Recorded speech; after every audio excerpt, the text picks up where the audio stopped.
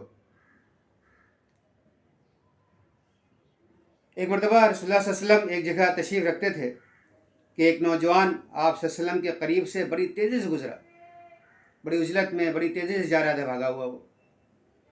आप सल्लल्लाहु अलैहि वसल्लम ने इसे देख कर फरमाया, अगर ये इसलिए जा रहा है कि कमा कर अपनी रोज़ी पैदा करे और अपने बाल बच्चों का पेट पाले तो ये भी इबादत है।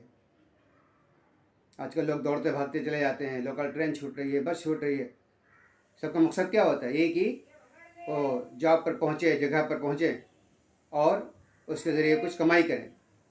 तो आपने फरमाया कि अगर ये इसलिए जा रहा है भागते हुए कि कमा कर ये अपने बाल बच्चों का पेट पाले, अपनी रोज़ी पैदा करे, तो ये भी इबादत है। अहमद की रवायत है। कितनी अहम बातें हैं, कितनी अहम चीज़ें हैं कि इस्लाम ने एक तरफ़ा मामला नहीं किया कि बस मस्जिद में बैठ कर के अल्लाह अल्लाह करना है और सिर्फ नमाज़ें पढ़नी हैं, बल्कि इस्लाम ने हलाल कमाई को, हलाल कसब माश को, इसको भी इबादत कहा है। If he is going to earn a living and feed his children, then this is also ibadah. It is noted by मुस्नद अहमद।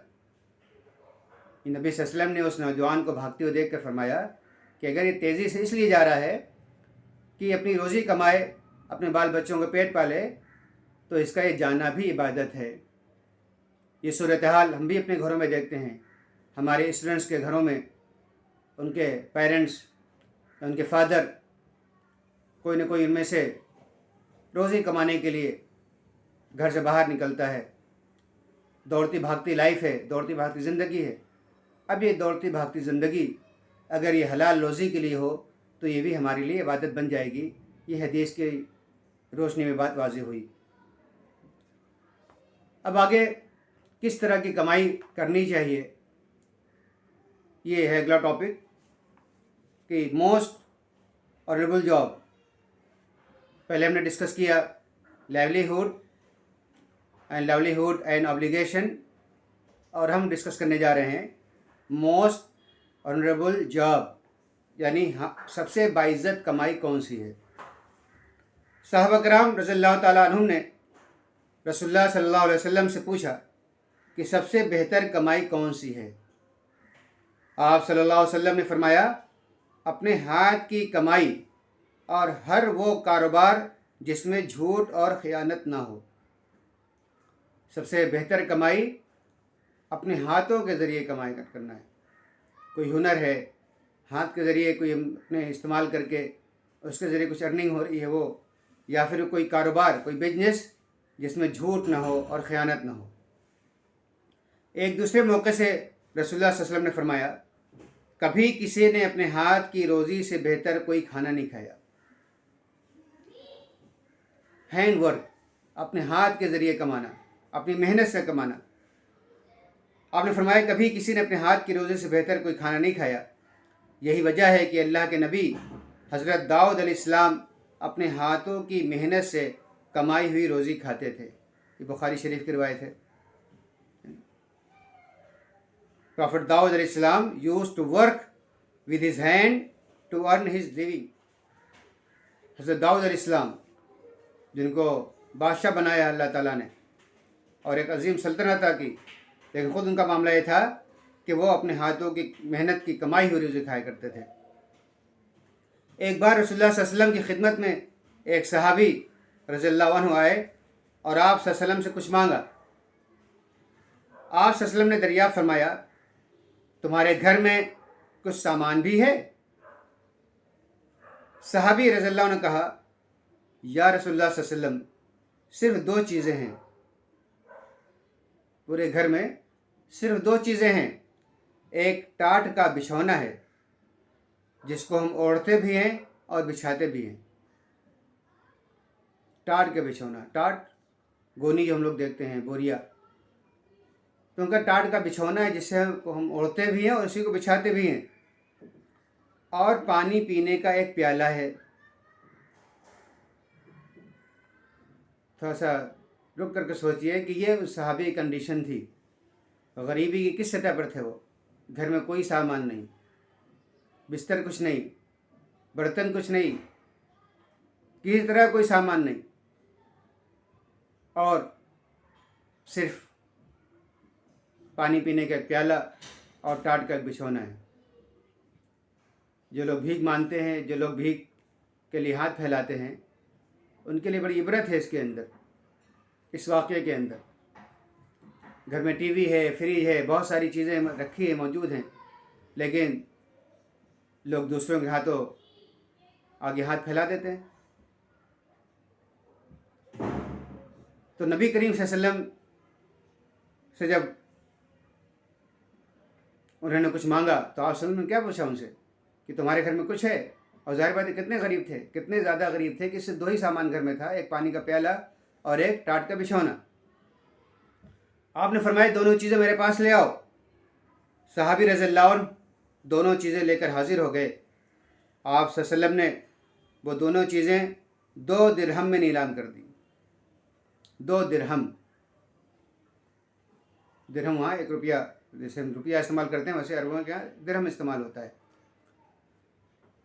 और वो दोनों दिरहम उनके हवाले करते हुए फरमाया, जाओ 1 दिरहम में तो कुछ खाने पीने का सामान ख़रीद कर घर वालों को दे आओ। उनके पास कुछ खाने को नहीं था, कुछ सामान नहीं था, कुछ पैसा नहीं था, कुछ भी नहीं था।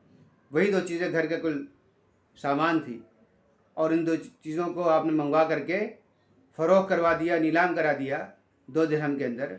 फिर 2 दिरहम उनको दिया और कहा 1 दिरहम से अपने घर वालों के लिए कुछ खाने पीने की चीज़ें लेकर के आओ, और 1 दिरहम में कुल्हाड़ी ख़रीद कर लाओ। फिर जो कुल्हाड़ी लेकर के आए तो कुल्हाड़ी में आप सल्लल्लाहु अलैहि वसल्लम ने अपने मुबारक हाथों से दस्ता लगाया। कुल्हाड़ी जो होती है जिसे दरख्त को काटे जाते हैं और उसमें लकड़ी का एक डंडा लगा होता है, उसी को दस्ता बोलते हैं। तो अपने मुबारक हाथों से दस्ता लगाया, फरमाया जाओ जंगल से लकड़ियाँ काट कर कट लाओ और बाज़ार में बेचो। 15 दिन बाद हमारे पास आकर उदास सुनाना। तो आफ्टर 15 डेज़, 15 रोज़ के बाद जब वो सहाबी रज़ियल्लाहु अन्हु हाजिर हुए तो उन्होंने 10 दिरहम जमा कर लिए थे। आप सल्लल्लाहु अलैहि वसल्लम ने खुश होकर फरमाया कि मेहनत की कमाई तुम्हारे लिए इससे कहीं बेहतर है। ये मेहनत की कमाई तुम्हारे लिए इससे कहीं बेहतर है कि तुम लोगों से मांगते फिरो और क़यामत के रोज़ तुम्हारे चेहरे पर भीख मांगने का दाग हो। That narrated by Abu Dawood और इब्न माजा। कितनी वाज़े साफ़ हदीस है, कितना वाज़े वाक़या है कि इतने ज़्यादा गरीब होने के बावजूद भी आप सल्लल्लाहु अलैहि वसल्लम मांगने पर खुश नहीं हुए, बल्कि उसका हल निकाला। हमारे यहाँ भी हम जिसको देखते हैं बस देना शुरू कर देते हैं, किसी ने मांग लिया दे दिया। नबी करीम सल्लल्लाहु अलैहि वसल्लम ने उनकी तहक़ीक़ फरमाई, उनसे पूछा जो उन्होंने आपसे मांगा। इन्फाक का और सदक़े खैरात का मतलब ये नहीं है कि बस मुस्तहिक़ गैर मुस्तहिक़ जिसको भी देते चले जाएं। इससे समाज के अंदर, माशरे के अंदर एक दूसरी किस्म की बीमारी पैदा होती है। ऐसे लोग भी मांगने के लिए आ जाते हैं जिनको मांगना नहीं चाहिए। और आपने क्या इरशाद फरमाया कि क़यामत के रोज़ तुम्हारे चेहरे पर भीख मांगने का दाग हो।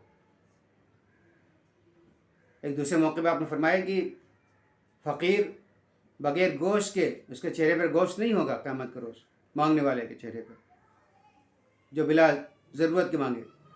और ज़रूरत का मामला आपने क्या फरमाया कि 2 चीज़ें थी तो उनको फ़रोग करके कुल्हाड़ी मंगवाई और कहा जाओ लकड़ियाँ काटो, उसको काट करके बेचो और इससे अपनी अर्निंग करो। एक और मौके पे आप सल्लल्लाहु अलैहि वसल्लम ने उस सहाबी रसूल जिनके हाथ मेहनत करते करते उनके हाथों में गट्टे पड़ गए थे, काले गट्टे पड़ गए थे, आपने उन हाथों को चूम लिया, उन हाथों को चूम लिया आप सल्लल्लाहु अलैहि वसल्लम ने। और जिन हाथों को नबी करीम सल्लल्लाहु अलैहि वसल्लम चूम लें, उनकी किस्मत है क्या कहना। गोया मेहनत की कमाई, अपने हाथों की कमाई, अपनी मेहनत और मशक्क़त की कमाई, इसकी बड़ी फजीलत है, बड़ी इसकी अहमियत है और इस्लाम में इसको बहुत अहमियत दी गई है। और मांगने को डिस्करेज किया गया है, मांगने को बुरा समझा गया है। बहुत कुछ मजबूरी हो जाए कि इंसान भूखा मर रहा है और बिल्कुल ही फाका कशी की ऐसी नौबत आ गई है कि आदमी लागर भी है, कुछ कर भी नहीं सकता है, उस पहलू से फिर उसके लिए परमिशन होगी।